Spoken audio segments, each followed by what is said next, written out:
Hello friends, आज के इस वीडियो में आप सभी का स्वागत है। आज हम पढ़ने वाले हैं क्लास 9 मैथ का छठवां चैप्टर। अब अगर हम बात करते हैं छठवां चैप्टर में, तो उदाहरण 6 तक कंप्लीट किए थे। आज हमको प्रश्नावली प्रश्नावली 6.2 पढ़ना है, ठीक है। उसके पीछे हम प्रश्नावली 6.1 कर चुके हैं और उदाहरण आपके कर चुके हैं। प्रश्नावली 6.1 के लिए भी उदाहरण कर चुके हैं और प्रश्नावली 6.2 के लिए भी उदाहरण हम कर चुके हैं। तो आज हमको करना है प्रश्नावली 6.2 का क्वेश्चन, पहला क्वेश्चन। अगर इसके पहले क्वेश्चन या उदाहरण में कोई भी प्रॉब्लम आती है तो आप कमेंट कर सकते हैं। यहाँ पे डिस्क्रिप्शन में व्हाट्सएप ग्रुप का लिंक है, वहां जाइए, वहां पर आप ज्वाइन हुए, वहां पर आप मैसेज भी कर सकते हैं आसानी से कि ये सवाल हमको नहीं समझ में आ रही है। जो भी आपको प्रॉब्लम आती है, किसी भी चीज में प्रॉब्लम आती है तो आप कमेंट कर सकते हैं, ठीक है। तो चलिए आज का लेक्चर शुरू करते हैं, जिसमें हमको जो प्रश्नावली है आपकी प्रश्नावली 6.2 का पहला क्वेश्चन देखना है। जो भी आपके 20-25 मिनट में जितने भी क्वेश्चन हो जाएंगे उतने करने वाले हैं, फिर उसके बाद लेक्चर को खत्म करेंगे, ठीक है। पहले शुरू तो कर लेते हैं, ठीक है। देखिए यहां से बोला है कि आकृति है एक, आकृति 6.28 में x और y का मान ज्ञात कीजिए। हमको क्या ज्ञात करना है? x और y का मान ज्ञात करना है। ज्ञात कीजिए और फिर दर्शाइए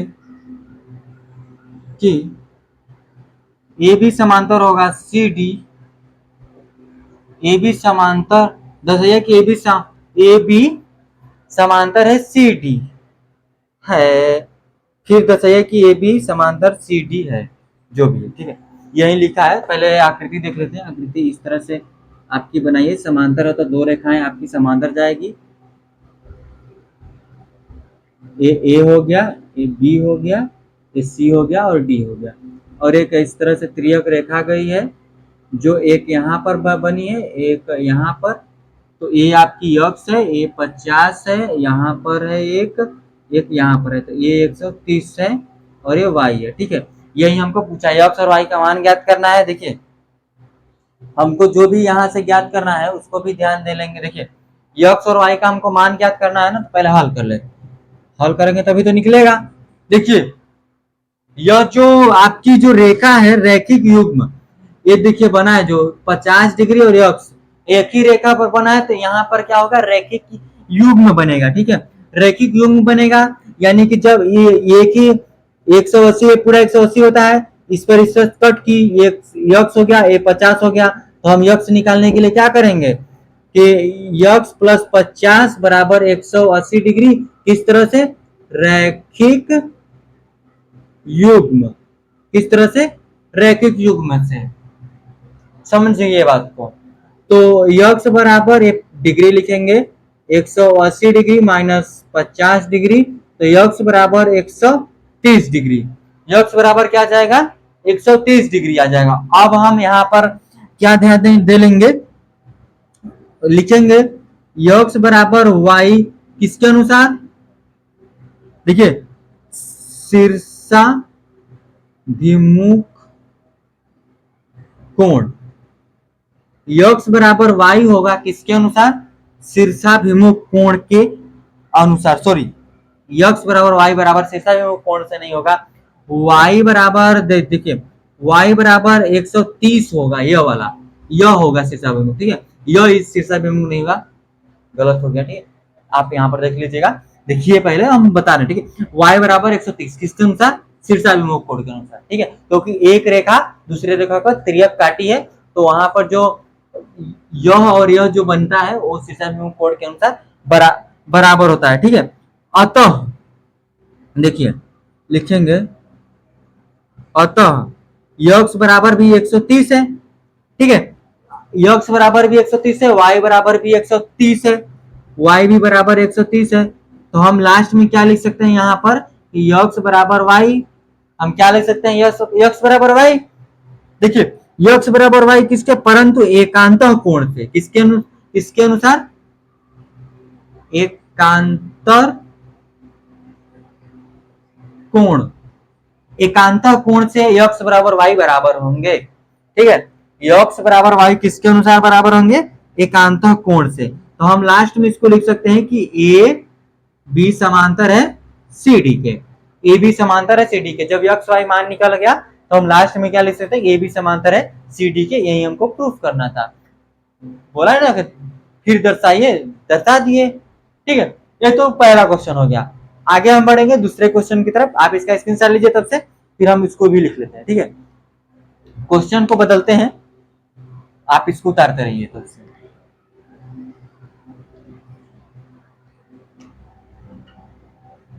ठीक है, दूसरा क्वेश्चन क्या लिखा है कि इसमें भी आकृति है, एक आकृति क्या दिया है 6.29। ठीक है, आकृति है 6.29 में यदि ए बी समांतर है सी डी के तथा सी डी समांतर है ई एफ, और क्या लिखा है कि y अनुपाते z बराबर है 3:7 है, तो x का मान ज्ञात कीजिए। क्या ज्ञात करना है, x का मान हमको ज्ञात करनी है यहां से।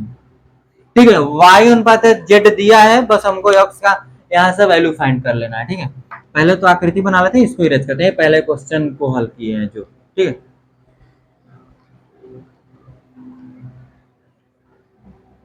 इसको हल करेंगे, पहले तो आकृति को हम देखेंगे, आकृति क्या दिया है देखिए। तीन रेखाएं समांतर में हैं एक दूसरे के, यहां से एक रेखा इस तरह से प्रतिच्छेद की है, यहां पर देखिए ए है, ए आपकी सी और डी है, ई और एफ है। ठीक है, ये आपकी थोड़ा अगर तिरछा बन जाएगा यहां से तो सीधा दिख रहा है, अगर आपको लगे कि तिरछा है तो आप सीधा बना लीजिए। ठीक है, क्योंकि सीधा ही है, यहां से तो सीधा दिख रहा है। ठीक है, अब देखिए और क्या दिया है, यक्स दिया है, वाई दिया है। ठीक है, यक्स और वाई दिया है, जेड, जेड। ठीक है, यक्स और वाई जेड। ठीक है, सही है, यहां से तो समझ में आ गया। आप यहां से देखिए, यहां से समझ में आ गया कि लिखा क्या है। अब हम इसको हल करने की कोशिश करते हैं। देखिए क्या लिखेंगे हम, हल करेंगे तो देखिए ए बी समांतर है सी डी के, ए बी समांतर है सी डी के, तो हम क्या लिख सकते हैं कि यक्स प्लस वाई बराबर 180। क्यों लिख सकते हैं कि त्रियक रेखा की एक ही ओर बना अंतःकोण। ठीक है, यक्स प्लस वाई बराबर 180 डिग्री, क्या लिख सकते हैं कि त्रियक रेखा के एक ओर बना अंतःकोण, त्रियक रेखा के एक ओर बना अंतःकोण। ठीक है, यक्स प्लस वाई बराबर 180 डिग्री। अब यहां से हम ध्यान दे लेंगे। ठीक है, देखिए यक्स बराबर जेड लिखेंगे किसके अनुसार, यक्स बराबर जेड होगा किसके अनुसार, ठीक है, एकांत कोण के अनुसार। ठीक है, किसके अनुसार, एकांत कोण। अभी हम पीछे लिखवाए हैं, एकांतर होता है, एकांतर कोण, एकांतर कोण से यह बराबर होगा। देखिए ना, जो हम पीछे या फिर जो भी प्रमेय उन्हें पढ़ाए हैं उस पर आप अगर ध्यान देंगे तो ये सारे सवाल समझ जाएंगे। ये वाला कोण यहां भी जो बनता है वो बराबर होता है किसके अनुसार, एकांतर कोण के अनुसार। यह जो बना है इसके बराबर होगा किसके अनुसार, एकांतर कोण के अनुसार। ठीक है, अब ध्यान दे लेंगे कि जब z बराबर है x के तो x को तो मान तो निकल ही जाएगा। कैसे निकलेगा, यहाँ पर देखिए क्या है, पहले क्या लिखा है कि y अनुपाते z है, तो y बटे z लिख सकते हैं बराबर 3/7। ये हम आसानी से लिख सकते हैं, ठीक है। इतना आपको समझ में आ गया। अब हम यहां से क्या ध्यान दे लेंगे, देखिए कि जब देखिए y बराबर z है, देखिए यहां से x बराबर z है, y बटे z हुआ, ये आपका 3/7 हुआ। तो ये आपका उधर गुणा कर लेते हैं, y बराबर कर लेते हैं इसको, ठीक है। इसको हल करेंगे तो y बराबर 3/z, सॉरी 3/7, यहाँ पर z आ जाएगा यहाँ पर, ठीक है। यह इधर गुणा कर लिए, ठीक है। y बराबर इतना, तो हम ये y का मान क्या उठाकर इसमें रख लेते हैं, क्या रखेंगे, y का मान उठाकर हम ऊपर वाले में आसानी से रख सकते हैं, ठीक है। देखिए लिखेंगे, इसको मान लीजिए समीकरण 1, इसको मान लीजिए समीकरण 1 ले लेते हैं, ठीक है। सॉरी मतलब कुछ भी, जैसे कि यहाँ पर y का मान उठाकर समीकरण 1 मान लीजिए या फिर डायरेक्ट रख लीजिए, कोई दिक्कत नहीं है, ठीक है। अब देखिए यहाँ से तो x प्लस 3z/7 बराबर 180, 7x प्लस 3z बराबर, ये गुणा हो गया इधर 180 माइनस गुणे 7, ठीक है। अब देखिए 3x बराबर z है, तो हमको क्या ज्ञात करना है, x का मान ज्ञात करना है, z बराबर x बराबर z है, z का मान हमको ज्ञात कीजिए, या फिर हमको x का मान ज्ञात करना है। तो यहां से हम क्या करेंगे कि पहले हम z का, यहां से z का भी मान निकल सकता है, x का भी मान निकल सकता है, लेकिन हम पहले z का मान निकाल लेते हैं, ठीक है। देखिए तो यहाँ पर क्या हो जाएगा, 7z प्लस 3z, ये गुणा होगा 0, ये जब गुणा हो जाएगा ना तो क्या हो, देखिए जब यह गुणा होगा तो यहां से क्या बदलेगा, यहां से 0, 7 8 56 के 6, 5 हासिल, 7 5 7 5 कितना होता है 12, ठीक है। तो यहां से हो जाएगा 12। अब देखिए ये तो हो गया 10z बराबर में कितना, ये 0 से z बराबर तो 126 आ जाएगा, क्योंकि एक जीरो खा जाएगा, 10 खा गया एक जीरो, तो z बराबर 126। तो x बराबर क्या है, z है, तो x बराबर भी क्या जाएगा 126 आ जाएगा, x बराबर भी 126 आ जाएगा यहाँ से, ठीक है। यही हमको लिखना था, यही हमको मान निकालना था, x का मान भी यहाँ से 126 आ गया, y बराबर 126 था, z बराबर 126 था, तो y बराबर भी 126 आ गया। अब देखिए यहाँ से y का भी मान यहाँ से निकाल सकते हैं, x बराबर 126 रखिए, यहाँ पर 126 को उधर भेजिए, 180 में से घटा दीजिए, जो है आएगा वो आपका y का मान आएगा, लेकिन y का मान यहाँ पर निकालना नहीं तो नहीं निकालेंगे, ठीक है। ये आपकी दूसरी क्वेश्चन हो गया, आप इसका स्क्रीनशॉट लीजिए, हम फिर उसके बाद नेक्स्ट क्वेश्चन की तरफ चलते हैं, ठीक है।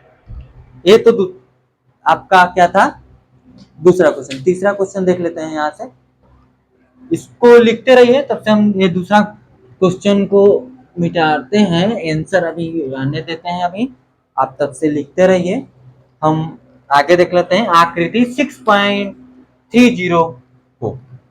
देखिए तीसरा क्वेश्चन है, दिया है आकृति 6.30 में, आकृति 6.30 में क्या दिया है कि यदि ए बी समांतर है सी डी, ठीक है, ई एफ लंब है सी डी पर, तो और कोण जीई डी बराबर क्या दिया है 126 डिग्री है, तो कोण ए जी ई, कोण जी ई एफ और कोण एफ जी ई ज्ञात कीजिए। हमको क्या ज्ञात करना है, जो तीन, कुल कितने कोण हो गए, 3 कोण हमको ज्ञात करना है, एक जी कोण, एक ई कोण, एक सॉरी बार जी लिख दिए, 2 बार यहाँ पर जी। हाँ देख लेते हैं किस किस साइड का जी है, वो आकृति बनाएंगे तब पता चलेगा। ठीक है, ये तो आकृति आपकी 6.29 वाली थी ना, तो आगे आकृति हम बनाएंगे। ठीक है, उस आकृति पर हम ध्यान दे लेंगे कि जो भी आकृति है उस पर देते हैं। ठीक है, और ये सब सवालें देखिए आपको समझ में आ रही होंगी, क्योंकि सवालें देखिए कुछ ज्यादा टफ नहीं है, बस अगर आपको कॉन्सेप्ट क्लियर है तो सारे सवालें आएंगी। ठीक है, अगर आपको सारे कोण किस तरह से कौन सा बराबर हो रहा है, अगर आप वो वीडियो देखें तो सब समझ में आ रहा होगा। ठीक है, देखिए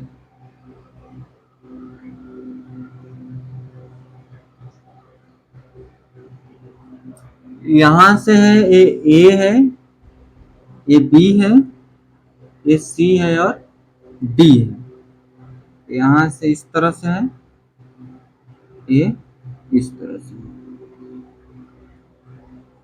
एफ ई बी और यहाँ पर जी हो गया, ये जी है। ठीक है, यहाँ पर ये जी है। अब हम ध्यान दे लेंगे, देखिए यहाँ से दिया क्या है, देखिए दिया है कि ए बी समांतर है सी डी के और ई एफ लंब है सी डी पर। देखिए ई एफ लंब है सी डी पर।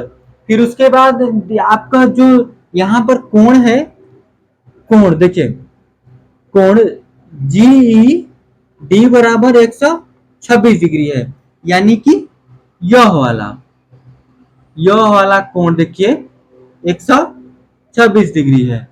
और हमको ज्ञात क्या क्या करना है, ज्ञात देखिए यहां से अगर हम ध्यान देंगे तो ज्ञात करनी है एक ए जी ई यानी कि यह, और एक ज्ञात करना है जी जी ई एफ यानी कि यह एक ज्ञात करनी है, और एक क्या ज्ञात करना है कि जी एफ जी ई, एक यह ज्ञात करना है। ठीक है, 3 कोण हमको ज्ञात करना है यहाँ से, उसमें से एक कोण दे दिया है, एक कोण और हम यहाँ से देख सकते हैं कि ये जो है डी ई एफ या फिर एफ ई डी 90 डिग्री है। ठीक है, तो हम हल करेंगे तो लिखेंगे कि कोण डी ई एफ बराबर 90 डिग्री। ठीक है, इतना पता चल गया।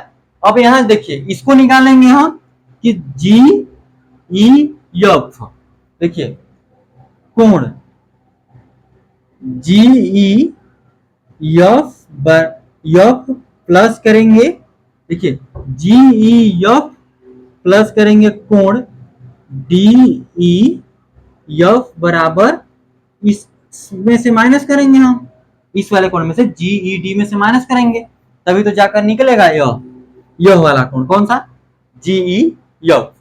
याद देखिए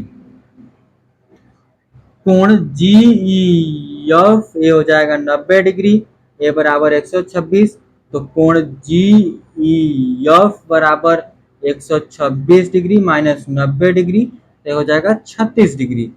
जी ई एफ बराबर क्या जाएगा, 36 डिग्री। इतना तो पता चल गया कि जो यह वाला कोण है यह कितना आ गया, 36 डिग्री, यह पता चल गया। अब देखिए ना, ये 36 हुआ, यहाँ भी 90 डिग्री बनेगा, यहाँ भी 90 डिग्री बनेगा, ध्यान देंगे तो। और देखिए यहां से यहाँ देखिए 90, देखिए कुल मिलाकर ये आपके त्रिभुज बना है। ठीक है, जब यहां से देखिए त्रिभुज आपका जो बना है, जो त्रिभुज, तो वहां से हम क्या कर सकते हैं, या फिर वो ना ही करते हैं तो देखिए पहले इसको देख लीजिए, ए जी ई कोण को, फिर उसको देख लेंगे। ठीक है, देखिए यहां से कोण ए जी ई बराबर है किसके, देखिए जी ई एफ के प्लस, देखिए किसके किसके बराबर है, जी ई एफ के, और उसके बाद हम क्या लिखेंगे, ई एफ जी के, ई एफ जी के। देखिए क्यों बराबर है, क्योंकि यह बाह्य कोण है, ये बाहर जो बना है ना, देखिए एक अगर एक त्रिभुज है, यहाँ देखिए अगर इस तरह से है, यहाँ देखिएगा, इस तरह से अगर कोई है त्रिभुज, या फिर यहाँ से इस तरह से दे दिया और ये आपको बढ़ा दिया ना, तो यहाँ जो कोण बनेगा इसके और इन दोनों कोणों के योग के बराबर होगा। ठीक है, क्या लिख सकते हैं कि बाह्य कोण प्रमेय। यहां पर क्या यूज हुआ है, बाह्य कोण प्रमेय। प्रमेय में जाकर देखेंगे तो वहां पर आपको पता चलेगा क्या है, बाह्य कोण प्रमेय से है। पहले आप बस इतना समझ लीजिए कि जो यहां पर कोण बनेगा इस वाले कोण और इस वाले कोण के योग के बराबर होगा, यानी कि बाहर बना हुआ एक कोण अंदर बने हुए दो कोण के बराबर होता है। सिंपल सी बात यहां से है। ठीक है, इस तरह से। अब देखिए यह कोण कितना है, 36 डिग्री प्लस यह कोण, यफ कोण कितना, यफ कोण ध्यान देंगे 90 डिग्री बना है। ठीक है, यफ क्या ध्यान देंगे, 90 डिग्री है। ठीक है, यह है 90 डिग्री का कोण है। या ठीक है, या फिर देखिए ये लिख सकते हैं कि कोण DEF बराबर होगा कोण किसके, EFG के, किसके अनुसार, एकांतर कोण के अनुसार। ये भी लिख सकते हैं यहां से, आप अगर लिखना चाहते हैं तो पहले उसी को लिख लेते हैं। अच्छा देखिए क्या लिखेंगे कि DEF बराबर होगा कोण EFG के, किसके अनुसार, एकांतर कोण। किसके अनुसार, एकांतर कोण। एकांतर कोण से जब दोनों बराबर हो जाएंगे तो यहां पर आप 90 रखिए, यहां पर 36 रखिए, आंसर आ जाएगा। ठीक है, तो इसीलिए क्या हो जाएगा, EF जो G है कोण कितना हो जाएगा, 90 डिग्री। ये तो पता चल गया 90 डिग्री है। ठीक है, यहां से आपको पता चल गया 90 डिग्री है। अब यहां पर देख लीजिएगा। ठीक है, देखिए पहले इसको हल कीजिए, फिर इसको, फिर इसके बाद यहाँ पर देखिए क्या हो जाएगा, कोण AGE बराबर 36 प्लस 90, तो यहां से हो जाएगा AGE बराबर, इसको करेंगे जोड़ेंगे हम। ठीक है, कितना आ जाएगा, 100, अरे 1 से ये भी तो 126 डिग्री ही आ जाएगा भाई। ये बार जो बना है ना 126 डिग्री आ जाएगा। देखिए यहां से क्या हो जाएगा, 126 डिग्री। देखिए हम कठो कोण निकाल लिए, एक यह निकाल दिए और एक GEF निकाल दिए। अब हमको क्या ज्ञात करना है, ठीक है, अब हमको कौन सा ज्ञात करना है कि ये वाला, यह कोण। यहां से अगर हम ध्यान देंगे, जो हम बोले थे कि जो त्रिभुज आपकी है ना यहाँ पे, या फिर ये जो बन रहा है, ये जो बन रहा है एक ही रेखा पे जो आपका जो कोण बन रहा है, रैखिक युग्म जो बन रहा है, उस पे अगर हम ध्यान दे लेंगे तो भी आ जाएगा, रैखिक युग्म से भी आ जाएगा, या फिर त्रिभुज से कर लीजिए, किसी से भी करेंगे आंसर सेम आने वाला, कोई इसमें गलत नहीं होने वाला। देखिए लिखेंगे कोण AGE प्लस कोण FGE बराबर 180 डिग्री। क्या 180 है, ठीक है, 180 डिग्री है। कैसे, रैखिक युग्म से लिखेंगे, इसके बगल में रैखिक युग्म। आप अच्छे से लिखिएगा, हम जो बोल रहे हैं उस पर ध्यान दीजिएगा, इसके बगल में लिखेंगे रैखिक युग्म से। अब देखिए यहां से ये तो दिया है 126 डिग्री, हमको ज्ञात करनी है कि FGE बराबर में 180 है। तो यहां से देखिए FGE बराबर कर लेंगे 180 माइनस 126, 180 माइनस 126 कर लेंगे। देखिए 180 माइनस जब 126 करेंगे यहां से तो कितना आ जाएगा आपका, FGE बराबर 54 डिग्री। देखिए FGE बराबर 54 डिग्री आ जाएगा। यहां से आपके सारे जो भी थे सब निकल गए। ठीक है, इसमें देखिए यह भी निकल गया, ये भी निकल गया, ये भी निकल गया। आप लास्ट में सीरियल वाइज से लिख भी सकते हैं, यह पूर्णता निकल गया। ठीक है, ये आपके तीसरी क्वेश्चन थी। और जो आपकी लगभग इसमें 6 क्वेश्चन है, तो आज हम बस इतना रखेंगे। अगर आपको ये सब समझ में आया तो आप कमेंट कर सकते हैं कि ये अच्छा लगा, ठीक है। ये तीसरा क्वेश्चन, इसमें लगभग 6 क्वेश्चन है, तो आज 3 हुआ, नेक्स्ट वीडियो में 3 कर लेंगे। ये प्रश्नावली खत्म हो जाएंगे, फिर इस पर नेक्स्ट प्रश्नावली चलेगी, उसमें लगभग आपके 3 उदाहरण और प्रश्न लेकर 3 या 4 लेक्चर बनेंगे, तो उसको भी हम कंप्लीट कर लेंगे, ठीक है। तो आज के लिए बस इतना ही रखेंगे। अगर कोई भी आपको प्रॉब्लम आती है तो कमेंट कर सकते हैं, ठीक है। इसलिए धन्यवाद।